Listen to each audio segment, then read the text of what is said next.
Kayaknya namanya agak ada yang sama nih. Ada yang sama. Kayak isu-isu katanya ini suka karena namanya ada yang sama gitu.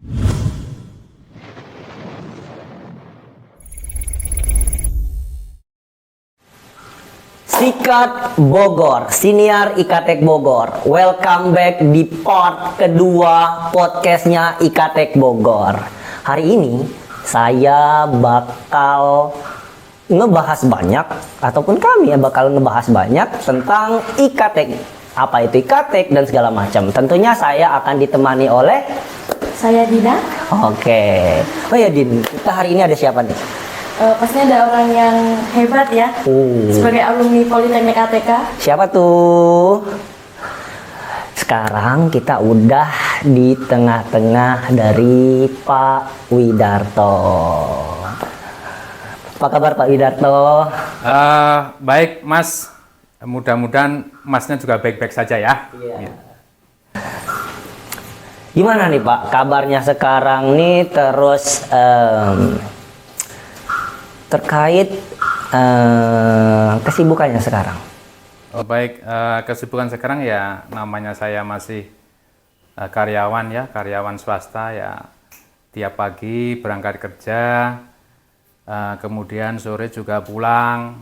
Setelah pulang ya ke musola, ke masjid ya. Kemudian kalau hari Sabtu sama Minggu ya kegiatannya olahraga, ya apalah sepedaan biasanya. Tapi karena usia sudah 50 tahun lebih ya olahraganya cukup sepedaan saja ya. Itu Mas, kegiatan saya sehari-hari sementara begitu saja. Oke. Oh ya, ngomong-ngomong sebelum kita bertanya lebih jauh nih, Mas. Mungkin Pak Widarto bisa menceritakan asalnya dari mana, kemudian sekolahnya di mana, kok sampai bisa kenal dengan ATK itu seperti apa? Mungkin bisa diceritain. Oh ya. Saya asli Yogyakarta, tepatnya di Sleman ya. Jadi saya lahir 55 tahun yang lalu ya. Jadi Alhamdulillah. Jadi 68 saya dilahirkan di namanya Desa Gaten, kelurahannya Sumberjo, kecamatannya Tempel, kemudian kabupatennya Sleman. Lengkap Nah, ya. dari Nih daerah istimewa Yogyakarta. Nah, saya meniti karir sekolahnya pertama kali di TK. Di TK ya? Jadi, ada TK ya? Ada, waktu zaman saya masih ada TK gitu loh. Saya TK, kemudian setelah TK saya terus kemudian di SD, SD negeri, salah satu SD negeri yang dekat dengan kampung saya. Kemudian setelah itu melanjutkan ke SMP, SMP juga negeri di dekat kampung saya juga. Kemudian saya melanjutkan di namanya STM negeri ya, STM negeri juga, jurusannya teknik mesin ya. Jurusan teknik mesin, kenapa saya mengambil teknik mesin? Karena memang cita-cita saya pengen jadi insinyur teknik mesin. Wow, super sekali. Cita-citanya ya, cita-citanya. Tapi real aktualnya kan orang kan nggak bisa begitu ya. Karena saya waktu itu cita-citanya pengen jadi insinyur teknik mesin, saya akhirnya dulu namanya Sipenmaru ya, Sipenmaru. Kalau sekarang apa namanya juga nggak ngerti ya. Dulu itu Sipenmaru jadi penyaringan untuk tes ke perguruan tinggi negeri ya. Sipenmaru saya daftar di salah dua semuanya saya ngambil teknik mesin ya. Tapi ya alhamdulillah kurang berhasil di situ ya. Saya lihat pengumumannya kok nggak ada nama saya gitu. Belum rezeki mungkin Pak. Ya, karena nggak ada nama saya di situ. Ya terus gimana? Akhirnya saya belok arah. Nah, belok arah ya namanya kalau orang kampung ya, terutama di kampung saya, di Sleman saya itu kalau kuliah nggak di negeri itu nggak mantep. Ya. Zaman dulu ya? Zaman dulu tuh nggak mantep. Orang tua juga gitu. Orang tua itu juga bangga kalau anak-anaknya kuliah di perguruan tinggi negeri. Nah, maka dari itu kakak saya kebetulan keterima gitu.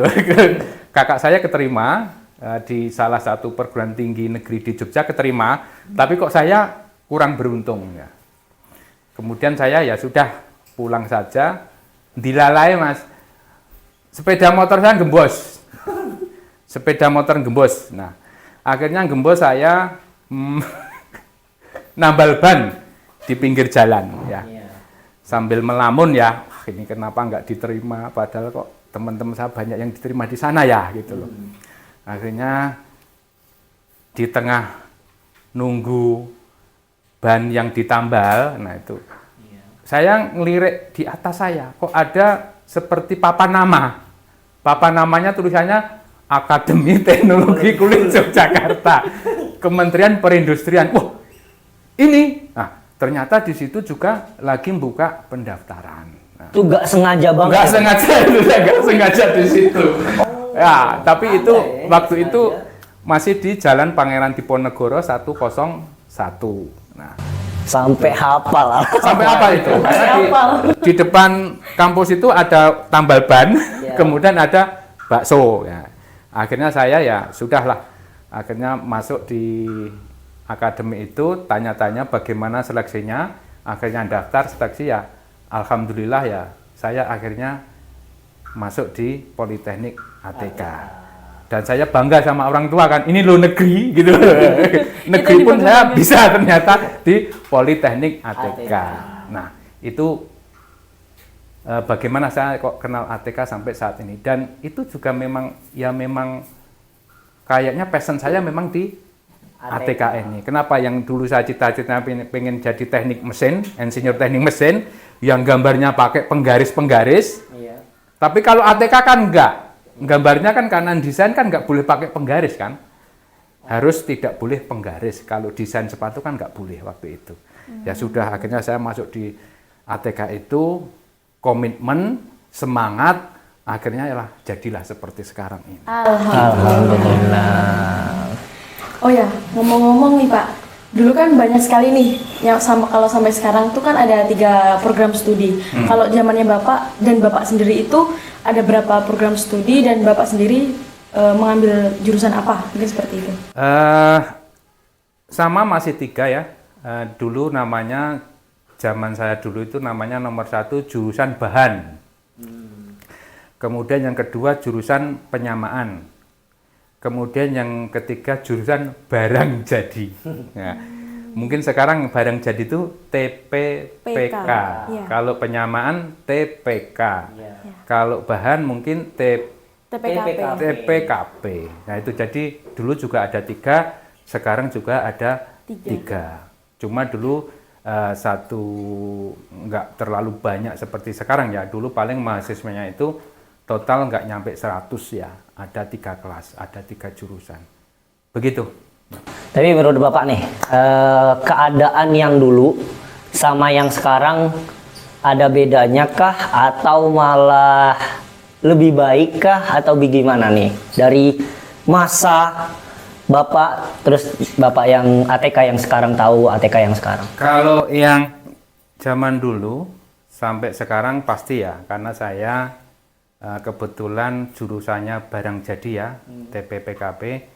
Artinya kemajuannya itu sudah signifikan ya. Jadi yang dulu waktu zaman saya itu belum ada namanya grading pattern, grading pola itu masih Albeco itu masih manual sekali kayak robot gitu. Tapi sekarang kan di perusahaan-perusahaan sepatu yang besar itu sudah ada namanya pakai teknologi masa kini. Kalau pattern ya pakai Crispin dan lain-lain, dan itu ATK kan juga sudah ada ya, desain-desain juga sudah ada di ATK. Nah itu kan sudah bisa mengikuti kalau mengenai jurusan barang jadi. Artinya perbedaannya itu sudah menyolok ya, sudah bisa mengikuti perkembangan pabrik yang sekarang. Tapi nggak tahu nanti ya, karena kan teknologi kan berkembang terus. Itu untuk barang jadi. Kemudian untuk penyamaan sama kimia saya belum bisa komentar ya seperti apa yang sekarang ya. Tapi yang jelas saya kemarin mengamati untuk jurusan TPPKP, produk teknologi pengolahan produk. Ini susah banget ngomongnya. Soalnya kan banyak susah ya. TPPK, apa satu lagi tadi apa? Itu susah banget. Makanya saya kalau udah jurusannya bareng jadi gitu.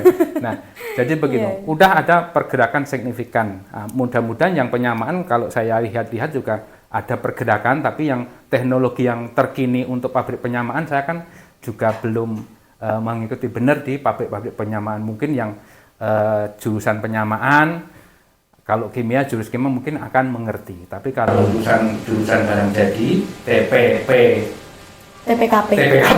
itu sudah bagus gitu. Menurut saya, ya. Kan tadi Bapak menyinggung tentang bahan jadi nih. Kalau di sekarang kan namanya TPKP, itu kan dimulai tahun 2016. TPKP, ya. Teknologi Pengolahan Karet dan Plastik, lebih Ya. tepatnya sekarang, Pak. Nah, Ya. mungkin kalau pandangan saya sendiri nih, Pak, kalau dulu mungkin masih manual atau apa, kalau sekarang udah mulai upgrade-nya ke lebih ke mesin kayak injection, kayak ekstrusi, terus kemudian cetak tekan buat kayak to roll mill, kayak buat produk-produk karet seperti itu mungkin sih, Pak. Oh. Jadi lebih upgrade dan lebih mengikuti Zaman. teknologi dan zamannya seperti ya. itu sih. Ya alhamdulillah lah kalau begitu. Iya, alhamdulillah ya. Ya. Kemudian kalau yang produk kulit, nah itu kalau sekarang yang saya lihat itu ada ruangan di depan yang di kampus 2 tuh di depan lapangan basket, itu tuh kayak ruangan emang khusus buat mesin baru, itu buat sepatu kayaknya ya, itu udah ngikutin 4.0, itu mesin baru itu, makanya Ya, kayak betul, ya. apres sekali sama ATK juga kayak. Iya, kemarin kan untuk 4.0 kan ATK kan dapat penghargaan ya, penghargaan kalau nggak salah nomor 3 atau nomor 2 ya. Jadi untuk teknologi 4.0 Politeknik ATK juga sudah dapat penghargaan di 2022 kemarin ya.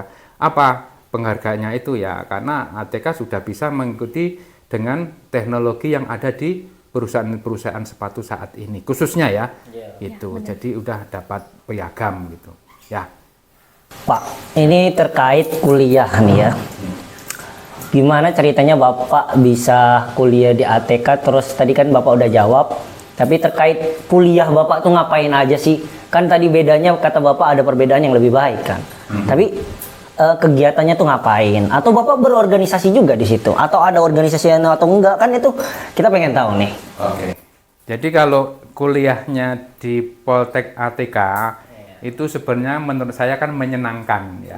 Menyenangkan sekali. Karena Menyenangkannya apa nih Pak? Menyenangkannya itu enggak melulu teori gitu ya. Teori, kita juga praktek. Praktek itu kan bisa bercanda kan, agak bebas. Itu bagus banget. Nah, dulu saya juga bikin sepatu ya, bikin pola, kemudian latihan jahit, yang jahit gitu loh.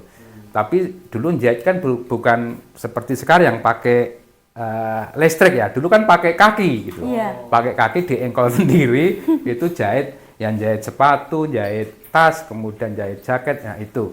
Kemudian untuk grading pola-pola, kalau zaman dulu ya masih namanya Albeco, kalau sekarang sudah teknologi yang masa kini ya. Kemudian juga untuk produk kulit lainnya ya natah ya, mungkin sekarang juga masih ada ya.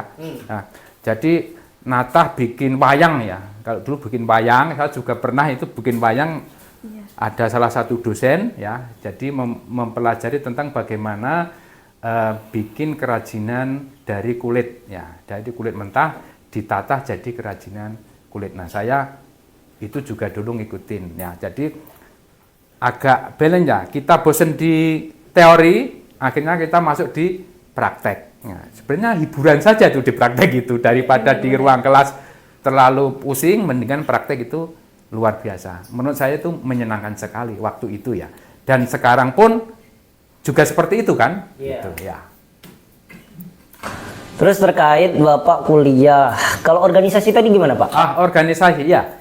Jadi saya memang mahasiswa itu memang senang berorganisasi. Kalau kita tuh ada slogan Pak, ada slogan kupu-kupu sama kura-kura. Apa itu?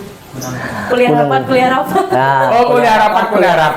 ada juga kupu-kupu kuliah pulang kayak gitu itu. loh Pak. Bapak termasuk yang mana nih kayak gitu? Saya itu dulu waktu jadi pejabat di sana, pejabat mahasiswa. Jadi saya itu tahun 90 itu kan jadi ketua BPM Senat tuh, ya. Jadi ketua di situ malah jarang pulang gitu.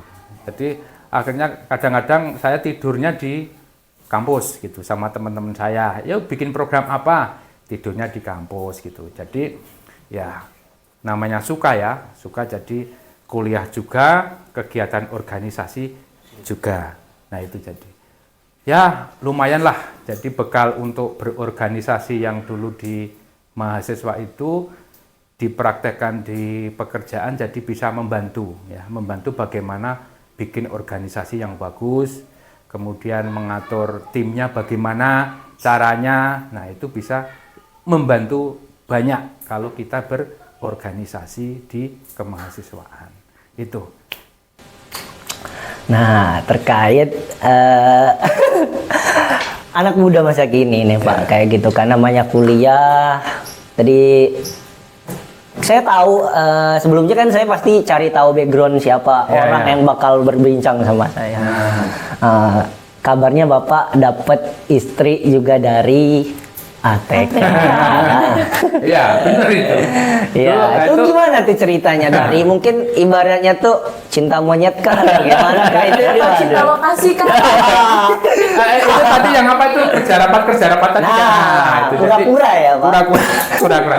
Jadi waktu saya jadi ketuanya waktu itu ada sekretaris sama bendahara. Nah. Siapa tuh?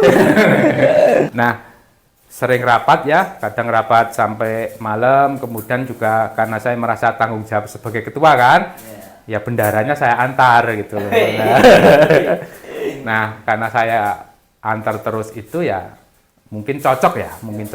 Ngobrol ya Pak, Ngobrol cocok. Nah, akhirnya ya jadilah sampai saat ini suami istri itu saja sih gitu. Namanya nggak usah disebut ya. Oh ya, ngomong-ngomong, sepertinya namanya agak ada yang sama nih. Kayak isu-isu katanya ini suka karena namanya ada yang sama gitu. Ya betul, memang itu istri saya itu kebetulan namanya sama dengan saya ya. Jadi saya Widarto, kenapa istri saya juga namanya Widarti gitu ya. Nah itu saya ingat betul waktu ketemu pertama kali sama. Waduh. Bener. Waktu itu sekarang juga katanya nggak ingat gitu. Tapi waktu itu saya ingat bener ya. Ingat bener waktu ketemu cuma simpangan gitu ya. Simpangan waktu itu saya belum tahu kalau namanya itu Widarti. Cuma simpangan jedet udah selesai kan. Nah, ketemunya itu di persaingan perebutan ketua gitu ya. Jadi Sengit nih Mas. Sengit ya. Jadi ketemunya di situ. Oh, itu loh. Bukannya nama ini yang kemarin papasan sama saya gitu loh. Akhirnya ya udah di masa itu akhirnya ya saya jadi ketuanya, terus dia jadi bendahara, terus kemudian ada yang sekretaris dan macam kita membentuk tim ya. Tim Badan Perwakilan Mahasiswa dan Senat Mahasiswa di situ. Nah, akhirnya lah jadilah itu bendahara. Sekarang jadi bendahara rumah tangga saya juga. Keren. Terkait tadi kita kuliah udah, Bapak ini udah. Bapak selesai itu 3 tahun kah? Atau malah bertahun-tahun kah? Kan kuliah bisa aja kan? Oh, malah cepet nih Pak. Iya, alhamdulillahirabbil alamin kalau itu ya. Saya itu dulu waktu kuliah itu target saya harus nomor 1 yang paling duluan lulus. IPK nggak tak pikirin dulu saya. Yang penting saya cepat lulus ya. Cepat lulus, cepat nyari kerja kan gitu loh. Akhirnya waktu itu saya bisa 3 tahun pas itu lulus ya. Karena kenapa? Karena yang semester terakhir itu saya ngambil namanya penelitian ya. Jadi waktu itu saya bikin mesin,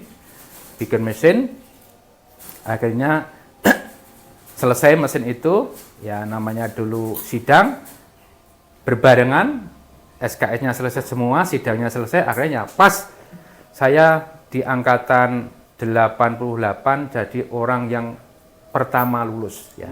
Alhamdulillah. Gitu. Tapi nek IPK kan saya nggak tak perhatiin ya. Gitu. Memang kalau IPK-nya kan ada, setiap mahasiswa kan pengen katakanlah IPK-nya yang tinggi gitu. Kumlot kayak Kumlot gitu. Ya, gitu. Pak. Tapi kalau saya enggak, saya pengennya lulus paling cepat dan cepat bekerja gitu. Jadi begitu tuh. Jadi ya alhamdulillah saya bisa lulus paling cepat. Karena kalau nggak lulus paling cepat juga malu. Saya ketua BPM Senat kok lulusnya lama banget gitu kan. Akhirnya itu saya pendorongnya juga salah satunya itu. Sebagai ketua mahasiswa harusnya kan bisa memberi contoh kan gitu. Iya. Jadi benar-benar saya bisa cepat gitu lulusnya. Gitu. Sebagai motivasi juga sih Pak ya. Ya. Setelah selesai kemana tuh Pak? Pekerjaan pertama sampai sekarang nih. Gimana tuh? Loncat-loncat kan ada nih. Ya. Ada orang yang loncat-loncat pekerjaannya atau gimana? Ya ATK banget lah pokoknya gimana? Dari fresh graduate sampai sekarang nih Pak, gimana cerita? Ya, jadi saya waktu itu 91 lulus ya. Kemudian kalau nggak salah Desember 91 wisuda. Kemudian di 1 April 92 saya mulai bekerja. Jadi waktu itu rekrutmennya itu panjang ya. Jadi ada salah satu perusahaan yang membuka lowongan, kebetulan saya masuk di situ. Kalau sekarang kan apa-apa mudah ya, pakai WA bisa. Kalau dulu kan paling panggilan pakai surat kan. Iya. Surat dikirim ke rumahnya gitu kan untuk interview ini. Nah, waktunya sekitar 4 bulan baru beres. Jadi ada tes tertulis, ada psikotes, ada kesehatan dan lain-lain. Akhirnya dalam 4 bulan itu saya diterima di situ dan 1 April 1992 itu saya mulai bekerja di salah satu perusahaan sepatu waktu itu besar ya dengan karyawan sekitar 5.000 sampai 6.000 orang waktu itu ya di area Bogor juga. Area Bogor. Namanya waktu itu Indosus, Indus Pamas Anggun, itu belakangnya Indosemen. Belakangnya Indosemen dulu ada pabrik sepatu. Saya di situ. Ya. Sampai sekarang di Sampai sekarang saya berpindah 4 kali ya. Berpindah 4 kali. Nah, waktu itu masuk di Indosus 5 tahun 3 bulan kalau nggak salah, kemudian pindah di salah satu perusahaan mall atau cutting desk itu 1 tahun, kemudian pindah lagi di perusahaan sepatu di Tangerang ya, di Tangerang. Kemudian di perusahaan sepatu di Tangerang itu saya 12 tahun, kemudian pindah salah satu perusahaan sepatu juga sampai sekarang sudah 13 tahun. Nah, sekarang usianya udah 55 tahun ya. Pensiun lah kan gitu ya. Masa-masa pensiun gitu. Gitu ya. dan sekarang bisa jadi ketua umum IKATEK ya Pak. Benar kan Pak? Betul ya. Benar nggak nih? Benar. Gimana sih ceritanya kok bisa terpilih atau Iya, gimana mengajukan tuh? diri nih Pak? Iya. Dari awal. Nomor satu pasti ya karena di organisasi IKATEK itu dalam sistem pemilihan ketua umum itu kan ada namanya kongres ya, ada nama kongres ya. Sebelum saya di situ kan saya juga waktu keluar dari Akademi Teknik Kulit, nah, waktu masih baru unyu-unyu gitu kan. Dari pabrik Bogor saya juga pindah, akhirnya pabriknya di Purwakarta sana, saya juga membentuk kumpulan organisasi IKATEK tingkat kayak Korwil gitu ya. Waktu itu ada di Purwakarta sama Karawang ya. Ada beberapa sekitar 30-an ya waktu itu ya. Kalau sekarang namanya apa Pak? Kalau sekarang Purwasuka. Purwasuka ya. Nah, jadi mulai di situ saya merintis, kemudian saya pindah di Tangerang. Nah, di Tangerang juga waktu itu ada pemilihan ketua komisaris daerah Jabodetabek. Nah, waktu itu saya juga terpilih ya, jadi ketua Komda Jabodetabek ya. Selama 4 tahun, kemudian udah selesai saya juga masuk di organisasi IKATEK Pusat ya. Selama 8 tahun ya, jadi ketua 1 bidang organisasi ya. Jadi ketua 1 dalam waktu 8 tahun, kemudian kemarin ada pemilihan ketua umum baru. Nah, rekan-rekan juga mencalonkan saya ya. Karena saya dicalonkan ya, karena saya juga saya pandang juga mampu, ya enggak apa-apa alhamdulillah saya terima amanah tersebut, biar IKTEK itu nggak hilang gitu. Jadi IKTEK terus ada terus gitu ya. Makanya saya tetap bismillah mau menjadi ketua umum IKTEK ya dalam kongres 2 tahun yang lalu. 2 tahun yang lalu. Berarti terpilihnya tahun 2021 ya Pak? Betul, tahun 2021 bulan April. Berarti pas masa-masa COVID baru datang ke Indonesia nih? Iya, udah. Ya, betul. Betul. Betul. Dari COVID, pas COVID itu. COVID-nya udah berlangsung setahun lebih dikit. Nah, jadi itu kongres, jadi menghasilkan saya terpilih sebagai ketua umum. Ya, jadi begitu. Ya. Bapak ketua umum periode keberapa? Kalau periodenya itu sebenarnya organisasi IKTEK itu agak lucu ya. Lucunya kenapa? Saya buka-buka buku sejarah ya. Iya, boleh. Jadi dari berdirinya tahun 1974 itu ada beliau ketua umumnya ada di Jogja sekarang. Kemudian setelah itu bertahun-tahun baru ganti namanya Pak Sahrullah ya. Pak Sahrullah jadi ketua umum waktu itu sekitar 16 tahun yang lalu ya. Nah, Pak Sahrullah kemudian diganti dengan Pak Nasir Kofik ya. Pak Nasir Kofik selama 8 tahun 2 periode baru saya. Artinya apa? Dari 74 itu ketua umumnya baru 4 coba. Coba dari baru 4 dari 1974 itu baru ada 4 ketua umum. Bayangin. Ya, gimana itu? Nah, ya itulah organisasi IKTEK ya. Saya sih pengennya organisasi IKTEK itu, ayo kita bareng-bareng kita bikin organisasi ini yang lebih serius lagi gitu loh. Katakanlah kemarin kan kesana kemari. Ayo kita bangun bersama-sama dengan milenial-milenial yang baru, dengan pengurus yang baru, kita bangun IKTEK ini lebih bagus lagi daripada kemarin-kemarin gitu. Kenapa demikian? Ya, kalau IKTEK ini besar, kuat, akhirnya kan bisa mensupport semua program kerja kita. Semua program kerja bisa terlaksana tapi dengan dukungan seluruh anggotanya. Karena apa? Tanpa dukungan dari seluruh anggota, ini bisa jalan, tapi enggak semua program kerja bisa jalan. Bahasa bahasa Inggrisnya, apa itu namanya? Jerbasuki mawa beo. Jerbasuki mawa beo, gitu loh. Nek ora ana duwite ora jalan program kuwi, gitu loh. Tapi ada program-program kerja yang nggak perlu duit, itu juga bisa jalan. Tetapi ada program-program kerja yang perlu duit baru bisa jalan. Nah, sampai saat ini juga yang perlu duit yang memang nggak bisa jalan sama sekali. Karena nunggu duitnya itu, gitu loh. Ya, kadang-kadang pertanyaannya telur sama ayam, duluan mana, gitu loh. Ya, kadang-kadang alumni ngomong, saya iuran itu kok IKTEK opo gitu. Iuran segini itu opo. Ya kan? Terus IKTEK jawab, nek ora ana duwite ora iso jalan organisasi ini. Lah kan telur sama ayam kan duluan mana kan? Iya kan? Pak. Kalau ada dana yang besar, IKTEK bisa jalan mulus program kerjanya, ya.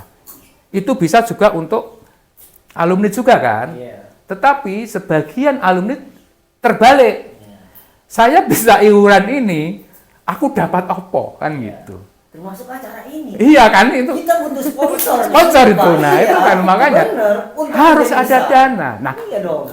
saya kemana berpikir bagaimana ya menggerakkan ini karena setiap ada kegiatan kemana-mana sirkuler ya, saya minta dana itu. Ya kalau pas ada, kalau nggak ada kan gitu. Nah, maka kita oke lah dalam ADART kan sudah jelas juga bahwa ya memang organisasi harus ditopang dengan iuran anggota gitu loh. Kemarin sudah tak terbitkan surat keputusan untuk iuran anggota 100.000 per tahun. 100.000 per tahun ya. Itu pun susah gitu. Jadi dari 4.600 alumni itu yang pada transfer itu nggak nyampe 20 orang. Nah itu bisa bayangin kan ya.